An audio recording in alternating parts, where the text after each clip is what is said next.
guys, welcome back to the channel. Barcelona have just defeated Real Sociedad 2-0 at home and now move back into second place in La Liga after Girona's loss on Friday. So a much needed win for the boys and I'm super happy, man. Look, was this the most entertaining game of Barca season? Not really. It was actually far from it. One of the most boring Barca games that I've seen this whole year. But still, man, the most important part of this point of the season, the dog days of the year, is to get the win.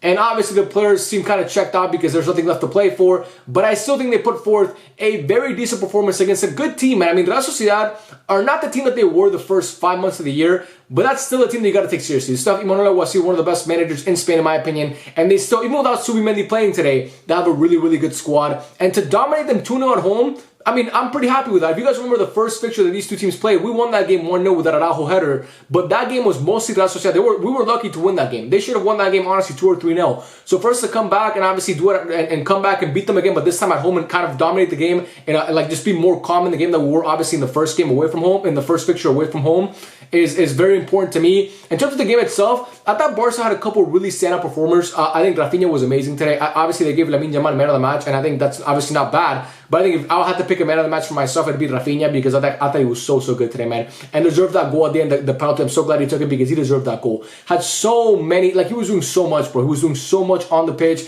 and he honestly should have had like 2 or 3 goals because there was a Cancelo chance, which don't even get me started on Joao Cancelo, bro. We'll get to him a little bit later, but oh my god, he had a chance where he could have just passed it to Rafinha first time and took a touch for no reason. Lamine Yamal also had a chance where he had Rafinha wide open and he could have just squared it to him and he didn't pass it to him. So Rafinha had his chances today. I'm so happy that he's obviously getting his confidence back. And you know, for everybody that wants to sell Rafinha and is so eager to get rid of Rafinha, I refer you to games like this. This guy he's insanely good. He's a really, really good player, and I don't think we should sell him. I think Barca fans take Rafinha for granted too much. He's not a player we should be taking for granted. He's a really, really good player. And we've seen it over the past couple months. He's been our most productive attacker, arguably, behind Lamine Yamal. And Lewandowski's been good, but he's not been on Rafinha's level, in my opinion. And, you know, he's been amazing. So I'm super happy Rafinha got that goal. Lamine was fantastic today as well. Got that goal. I mean, a beautiful finish. Lamine needs to work on his finishing in front of goal a little bit. Like, he needs to work on that more, in my opinion, because that's the one thing that he's missing. Sometimes he holds on to the ball for a little bit too long. Had a chance today as well where he had the ball on the right-hand side towards the end of the game. And he could have shot it first time. Took a touch, did a little bit too much. Took a heavy touch. And then obviously couldn't score. But his decision-making in front of goal sometimes leaves a lot to be desired, in my opinion. But obviously that comes with once he gets more experience in the first team and more reps under his belt, that football maturity and that IQ will start to come in. Obviously, he's still super young. He's only 16. But, I mean, the kid is just insanely good, bro. He's insanely good. He's a gem, and I cannot wait to see what he does next year. But, yeah, he scored that goal today from a great pass from Leo, by the way. That goal was obviously the Gundogan assist is class to Lamine Yamal, but that pass from Leo, that vision unlocks everything. I thought Leo today was decent, not great, not bad. Obviously, that pass makes up for a lot of the bad that he did because he killed a couple counterattacks for Barca as well because he always does. But that pass, bro, I mean, that's still, Leo still has that quality that he shows. But to me, does that one pass mean that he's still Barca quality? He should be our undisputed number 9 next season? Absolutely not. That Pedri was fucking class. By the way, moving on to the midfield, that Pedri was so good today, bro. I don't think he misplaced a single pass today, bro. I think every pass that he attempted, he successfully executed the pass. So to me, bro, every time I watch Pedri play, and that's Pedri, by the way, not at 100%.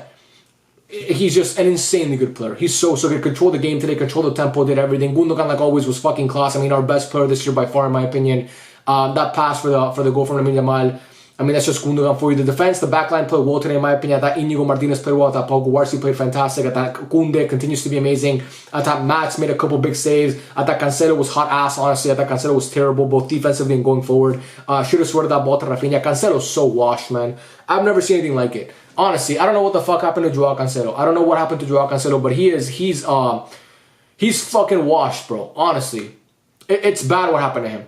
And this is a guy who, when he came to Barca, I was like, we're getting one of the best fullbacks in the world. And for a time, he was. And I'm not opposed to keeping him next year.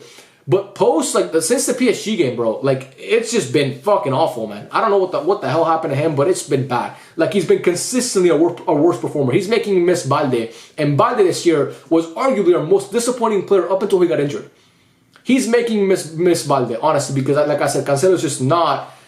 Something's up with him mentally, bro. I don't know what it is. But yeah, I think the team overall played decent. My one pet peeve with this game, and it's going to continue to be a pet peeve of mine for as long as it continues, because it's going to go on for a long time, because obviously we know he's leaving. Like, it's been basically confirmed at this point. I don't know if it's been official, but it's been reported by several different media, by the media in Catalonia that several different media outlets, sorry, in Catalonia, that it looks like Vitor Roque is going to go out on loan.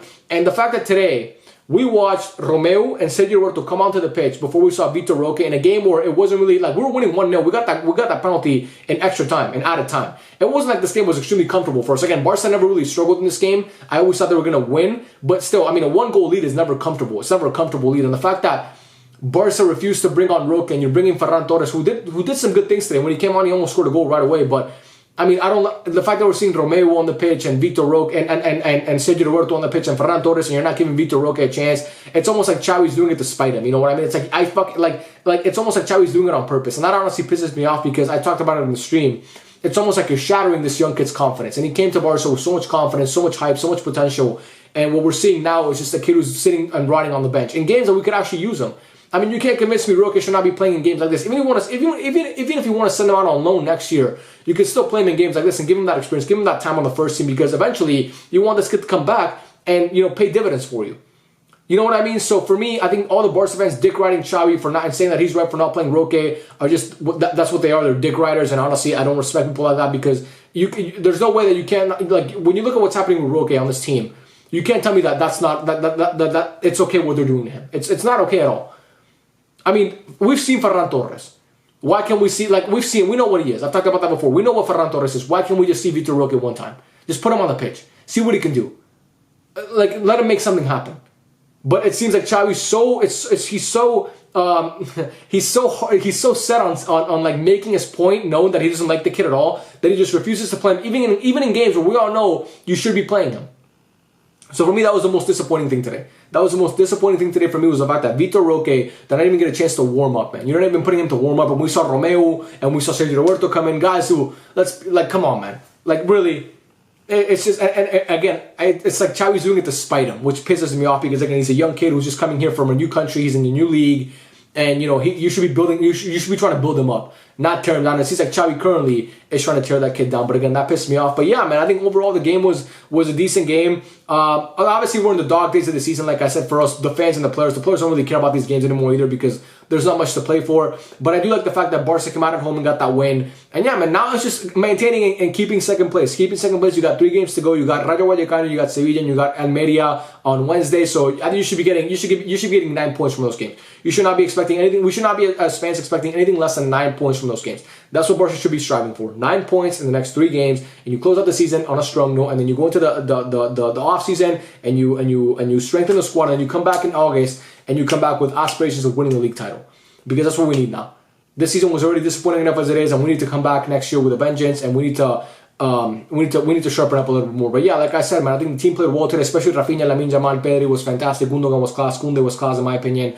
Lewandowski, shout out to him for that pass, because again, that goal does not happen without Lewandowski in that pass. But yeah, man, I don't really have much to say. One of the shortest absences that I've done. But again, like I said, this game was kind of uneventful. Not really anything going on, especially like to start that second half. It was so boring. But yeah, man, I appreciate everybody who came out to the stream. You guys honestly mean so much to me. I appreciate all the support on the channel so far as well. You guys are honestly the best. And yeah, man, let me know what you guys think in the comment section down below. Did you like the game? Who were your standout performers? What do you think of Joao Cancelo? What do you think of Xavi not playing Vitor Roque? Let me know your thoughts on all that stuff down below. And yeah, man, I love every single one of you. Thank you so much for watching. And I will catch you guys on the next video. Peace out.